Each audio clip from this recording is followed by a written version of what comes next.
ही था कि कैसे, क्योंकि क्या काफी लोग प्रताड़ित हैं, पीड़ित हैं।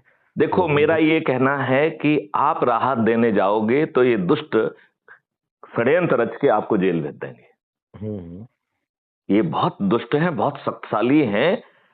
ये तो बाली जैसा है ना, जैसे बाली को जो है ना दूध शक्ति आ जाती थी, तो इनके सामने जाओगे तो साले आदि शक्ति आपकी इनके पास पहुंच जाएगी, आपको ये पटक पटक के मारेंगे।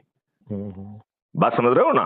जी हाँ, जी। तो इनसे लड़ना ही नहीं है, इन्हें तो सत्यनारायण की कथा के हिसाब से परास्त कर दो ना, या तो ये अपने आप को बदल ले, नहीं तो इनका महाविनाश हो जाएगा। तो जब हमें नए युग की सत्यनारायण कथा मिल गई है तो हमें और कोई दूसरी कार्रवाई क्यों करना चाहिए? 9 दिन के लिए इसी काम में लग जाना चाहिए।